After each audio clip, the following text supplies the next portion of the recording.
Your morning routine sets the tone for the rest of the day. And if you're serious about losing weight and keeping it off, the question is, do you have a good morning routine?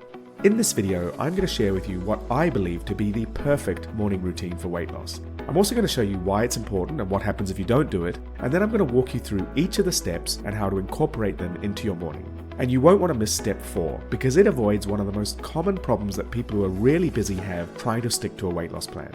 And by the way, this isn't going to be one of those morning routines that takes 1 hour a day to do. Every item on this list should take no longer than 30 seconds to do.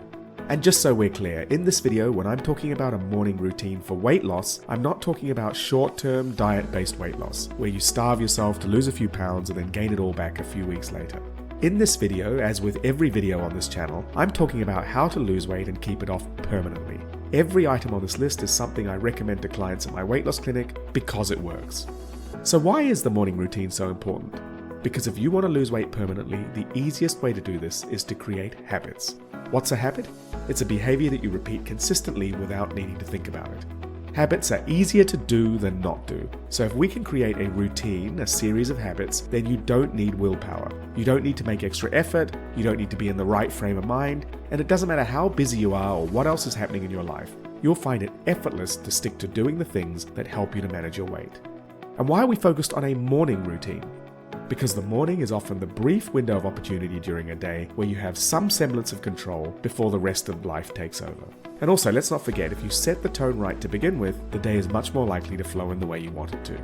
And if you don't do this, then you're like a boat drifting in the sea, aimless and at the mercy of the waves and the weather. This routine is what anchors you to what you need to do and what's important.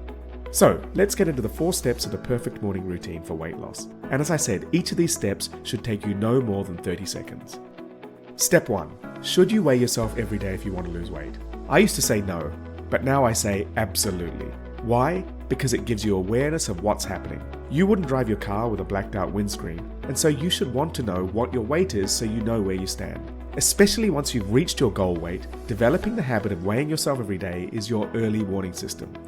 As I say to clients, you don't want to wait till your jeans don't fit to realize that your weight has crept up. You want the information much quicker than that. But the most common objection to weighing yourself every day is that if you step on the scales and the weight is up, it makes you feel depressed and discouraged. And I hear you, but this is why you need to get practice at weighing yourself every day so that you get used to it and it doesn't bother you. I've had clients who turned up for the first session with me and said, I hate weighing myself every day. It just puts me in a bad mood. But with just a couple of weeks of practice, they get used to it. They step on the scales, register whatever the reading is as just information, and then they go about their day. Yes, it takes practice, but it's worth it because it's so much easier to manage your weight when you have full awareness of what's going on. Step 2. So anyone who's worked with me or knows my approach knows that I'm very big on keeping a food diary.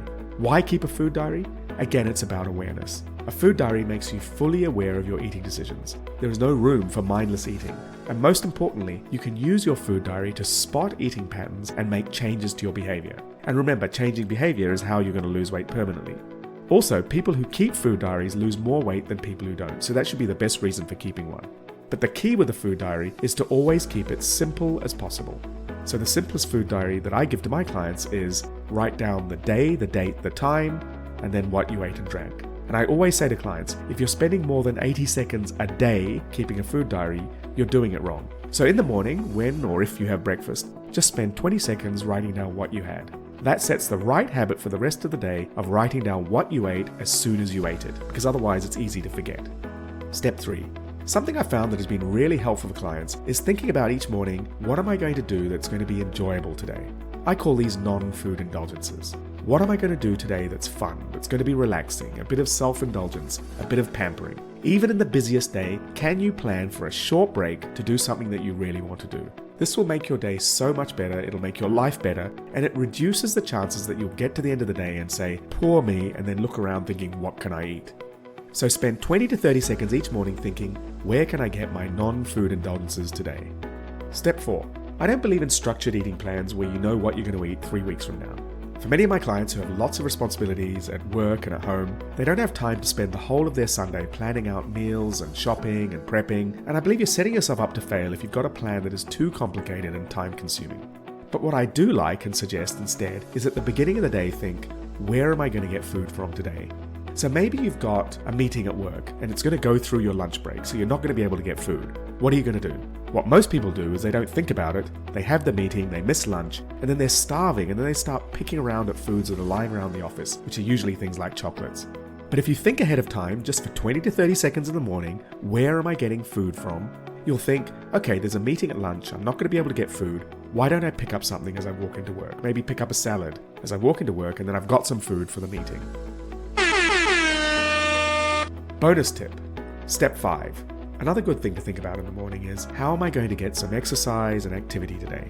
Now, exercise doesn't directly affect weight loss, especially for women over 40. However, I feel that walking, exercise, activity are a powerful signal to yourself that you value your health and well-being. And so I think it's always important to think about, where are you going to get any activity today?